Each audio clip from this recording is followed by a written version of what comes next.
make a guitar for what it does, not for what it is. Exactly. It's all, to me, it's all about feel. There's different ways to go about lots of things. I mean, when we set guitars up here at Franklin Guitar, we take our playing experiences and we know what the guitar should do and what it shouldn't do, and we don't necessarily get out the micrometers and read what Fender says the optimal specs ought to be or anything else. We set those guitars up to what they will allow us to do.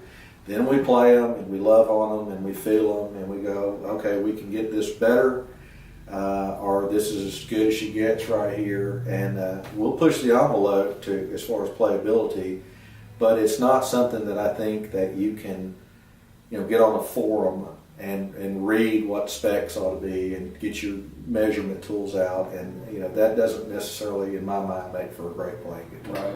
So, well, that's what I was going to say. You and Greg together have so many years of physical experience, so you actually know what it feels like, where it should be, like as in a reference. Or I'm a former athlete, so to be able to throw a ball and catch a ball without looking at it, you know exactly what to do without even thinking about it, because you've done it so many times that your body is aware, and that you have this sixth sense of being able to touch it. And that's where your experience, you don't have to measure it, because you felt it so many times that you know. Well, that, and we also try to extract as much information as we can get to kind of see, what kind of player are we talking about? Are we talking about a fingerstyle player? Are we talking about a flat pick? And what they're doing predominantly most of the time, is it a bluegrasser? Are they flogging it? Or flat picking? And so we try to kind of examine all of that too. I think one of the greatest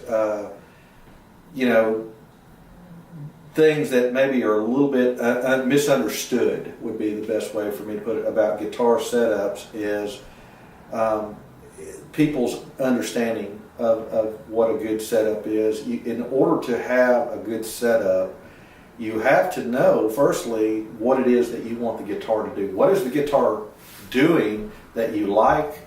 What is it doing that you don't like? And then we start working from there. A lot of people think, well, it's all about low action. Not so. It's not necessarily about low action. A lot of people don't realize that while you lower the action, you're getting some maybe perhaps better playability, but you're also you're taking away or detracting from the sound of the instrument. And so we kind of like to try to cheat the middle and find that happy place for the instrument to live.